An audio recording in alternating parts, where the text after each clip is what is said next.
कौटिल्य का अर्थशास्त्र। मुख्य लेख अर्थशास्त्र ग्रंथ। कौटिल्य ने समाज को कर्म के आधार पर 4 वर्गों में बांटा है। 1 ब्राह्मण, 2 क्षत्रिय, 3 वैश्य, 4 शूद्र। आचार्य चाणक्य की राज्य की अवधारणा। राज्य की उत्पत्ति के संदर्भ में कौटिल्य ने स्पष्ट रूप से कुछ नहीं कहा, किंतु कुछ संयोगवश की गई टिप्पणियों से स्पष्ट होता है कि वह राज्य के दैवी सिद्धांत के स्थान पर सामाजिक समझौते का पक्षधर थे। हॉब्स, लॉक तथा रूसो की तरह राज्य की उत्पत्ति से पूर्व की प्राकृतिक दशा को वह अराजकता की संज्ञा देते हैं। राज्य की उत्पत्ति तब हुई जब मत्स्य न्याय कानून से तंग आकर लोगों ने मनु को अपना राजा चुना तथा अपनी कृषि उपज का 6वां भाग तथा स्वर्ण का 10वां भाग उसे देना स्वीकार किया। इसके बदले में राजा ने उनकी सुरक्षा तथा कल्याण का उत्तरदायित्व संभाला। कौटिल्य राजतंत्र का पक्षधर हैं। आचार्य चाणक्य की विचारधारा। ऋण, शत्रु और रोग को शेष नहीं रखना चाहिए, समाप्त कर देना चाहिए। वन की अग्नि चंदन की लकड़ी को भी जला देती है, अर्थात दुष्ट व्यक्ति किसी का भी अहित कर सकते हैं। शत्रु की दुर्बलता जानने तक उसे अपना मित्र बनाए रखें। सिंह भूखा होने पर भी तिनका नहीं खाता। एक ही देश के 2 शत्रु परस्पर मित्र होते हैं। आपातकाल में स्नेह करने वाला ही मित्र होता है। एक बिगड़ैल गाय 100 कुत्तों से ज्यादा श्रेष्ठ है। अर्थात एक विपरीत स्वभाव का परम हितैषी व्यक्ति उन 100 लोगों से श्रेष्ठ है जो आपकी चापलूसी करते हैं। आग सिर में स्थापित करने पर भी जलाती है। अर्थात दुष्ट व्यक्ति का कितना भी सम्मान कर ले, वह सदा दुख ही देता है। अपने स्थान पर बने रहने से ही मनुष्य पूजा जाता है। सभी प्रकार के भय से बदनामी का भय सबसे बड़ा होता है। सोने के साथ मिलकर चांदी भी सोने जैसी दिखाई पड़ती है, अर्थात सत्संग का प्रभाव मनुष्य पर अवश्य पड़ता है। ढेकुली नीचे सिर झुकाकर ही कुएं से जल निकालती है। अर्थात कपटी या पापी व्यक्ति सदैव मधुर वचन बोलकर अपना काम निकालता है। जो जिस कार्य में कुशल हो उसे उसी कार्य में लगना चाहिए। कठोर वाणी अग्निदाह से भी अधिक तीव्र दुहक पहुंचाती है। शक्तिशाली शत्रु को कमजोर समझकर ही उस पर आक्रमण करे। आचार्य चाणक्य ने कभी भी अग्नि, गुरु, ब्राह्मण, गौ, कुमारी, कन्या, वृद्ध और बालक पर पैर न लगाने को कहा है। इन्हें पैर से छूने से आप पर बदकिस्मती का पहाड़ टूट सकता है। कहा जा सकता है कि ऋण मनुष्य का सबसे बड़ा शत्रु है। यदि जीवन में खुशहाल रहना है तो ऋण की एक फूटी कौड़ी भी पास नहीं रखनी चाहिए। मनुष्य सबसे दुखी भूतकाल और भविष्यकाल की बातों को सोचकर होता है।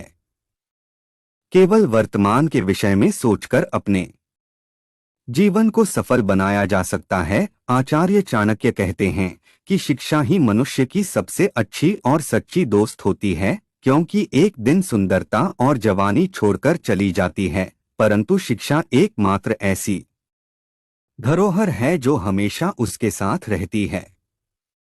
व्यवसाय में लाभ से जुड़े अपने राज किसी भी व्यक्ति के साथ साझा करना आर्थिक दृष्टि से हानिकारक हो सकता है। अत व्यवसाय की वास्तविक ज्ञान को अपने तक ही सीमित रखें तो उत्तम होगा। किसी भी कार्य को शुरू करने से पहले कुछ प्रश्नों का उत्तर अपने आप से जरूर कर लें कि क्या तुम सचमुच यह कार्य करना चाहते हो? आप यह काम क्यों करना चाहते हैं? यदि इन सब का जवाब सकारात्मक मिलता है तभी उस काम की शुरुआत करना चाहिए। राज्य के तत्व। सप्तांग सिद्धांत। कौटिल्य ने पाश्चात्य राजनीतिक चिंतकों द्वारा प्रतिपादित राज्य के 4 आवश्यक तत्वों भूमि, जनसंख्या, सरकार व संप्रभुता का विवरण न देकर राज्य के 7 तत्वों का विवेचन किया है। इस संबंध में वह राज्य की परिभाषा नहीं देते, किंतु पहले से चले आ रहे साप्तांग सिद्धांत का समर्थन करते हैं। कौटिल्य ने राज्य की तुलना मानव शरीर से की है तथा उसके सावयव रूप को स्वीकार किया है। राज्य के सभी तत्व मानव शरीर के अंगों के समान परस्पर संबंधित, अंतर्निर्भर तथा मिलजुल कर कार्य करते हैं। स्वाम्यमात्य जनपद दुर्ग कोश दंड मित्राणी प्रकृतयः अर्थशास्त्र 06.1 पहला स्वामी यानी राजा शीर्ष के तुल्य है। वह कुलीन, बुद्धिमान, साहसी, धैर्यवान, संयमी, दूरदर्शी तथा युद्धकला में निपुण होना चाहिए। दूसरा अमात्य यानी मंत्री, राज्य की आंखें हैं। इस शब्द का प्रयोग कौटिल्य ने मंत्रीगण, सचिव, प्रशासनिक व न्यायिक पदाधिकारियों के लिए भी किया है। वे अपने ही देश के जन्मजात नागरिक, उच्च कुल से संबंधित, चरित्रवान, योग्य, विभिन्न कलाओं में निपुण तथा स्वामी भक्त होने चाहिए। तीसरा जनपद यानी भूमि तथा प्रजा या जनसंख्या राज्य की जंघाएं अथवा पैर हैं, जिन पर राज्य का अस्तित्व टिका है।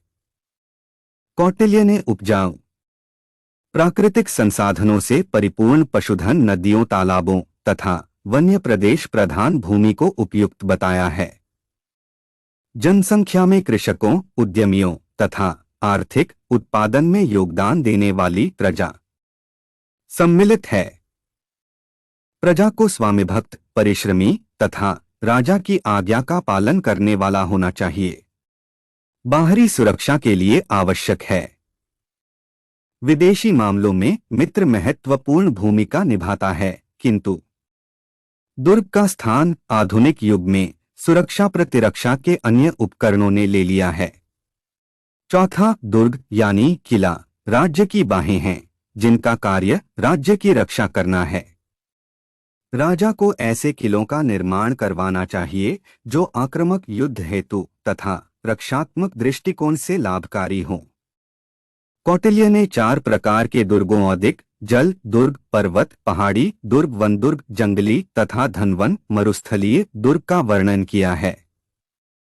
5वां कोश राजकोष राज्य के मुख के समान है। कोष को राज्य का सर्वाधिक महत्वपूर्ण तत्व माना गया है, क्योंकि राज्य के संचालन तथा युद्ध के समय धन की आवश्यकता होती है। कोष इतना प्रचुर होना चाहिए कि किसी भी विपत्ति का सामना करने में सहायक हो। कोष में धन वृद्धि हेतु कौटिल्य ने कई उपाय बताए हैं। संकटकाल में राजस्व प्राप्ति हेतु वह राजा को अनुचित तरीके अपनाने की भी सलाह देता है। 6वां दंड बल, डंडा या सेना राज्य का मस्तिष्क है। प्रजा तथा शत्रु पर नियंत्रण करने के लिए बल अथवा सेना अत्यधिक आवश्यक तत्व है। कौटिल्य ने सेना के 6 प्रकार बताए हैं, जैसे वंशानुगत सेना, वेतन पर नियुक्त या किराए के सैनिक, सैन्य निगमों के सैनिक, मित्र राज्य के सैनिक, शत्रु राज्य के सैनिक तथा आदिवासी सैनिक। संकटकाल में वैश्य तथा शूद्रों को भी सेना में भर्ती किया जा सकता है। सैनिकों को धैर्यवान, दक्ष, युद्धकुशल तथा राष्ट्रभक्त होना चाहिए। राजा को भी सैनिकों की सुख सुविधाओं का ध्यान रखना चाहिए। कौटिल्य ने दंडनीति के 4 लक्ष्य बताए हैं। अप्राप्य वस्तु को प्राप्त करना, प्राप्त वस्तु की रक्षा करना, रक्षित वस्तु का संवर्धन करना तथा संवक्रधत वस्तु को उचित पात्रों में बांटना। 7वां सुहृद मित्र राज्य के कान हैं। राजा के मित्र शांति व युद्धकाल दोनों में ही उसकी सहायता करते हैं।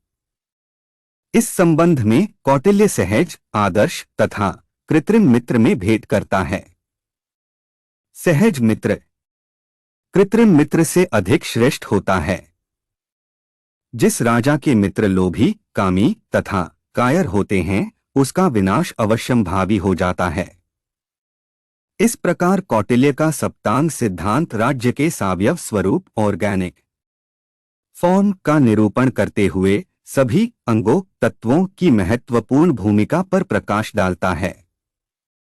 यद्यपि यह सिद्धांत राज्य की आधुनिक परिभाषा से मेल नहीं खाता, किंतु कौटिल्य के राज्य में आधुनिक राज्य के चारों तत्व विद्यमान हैं। जनपद भूमि व जनसंख्या है, अमात्य सरकार का भाव है तथा स्वामी राजा संप्रभुता का प्रतीक है। कोश का महत्व राजप्रबंध, विकास व संवर्धन में है तथा सेना आंतरिक शांति व्यवस्था तथा बाहरी सुरक्षा के लिए आवश्यक है। विदेशी मामलों में मित्र महत्वपूर्ण भूमिका निभाता है, किंतु दुर्ग का स्थान आधुनिक युग में सुरक्षा प्रतिरक्षा के अन्य उपकरणों ने ले लिया है।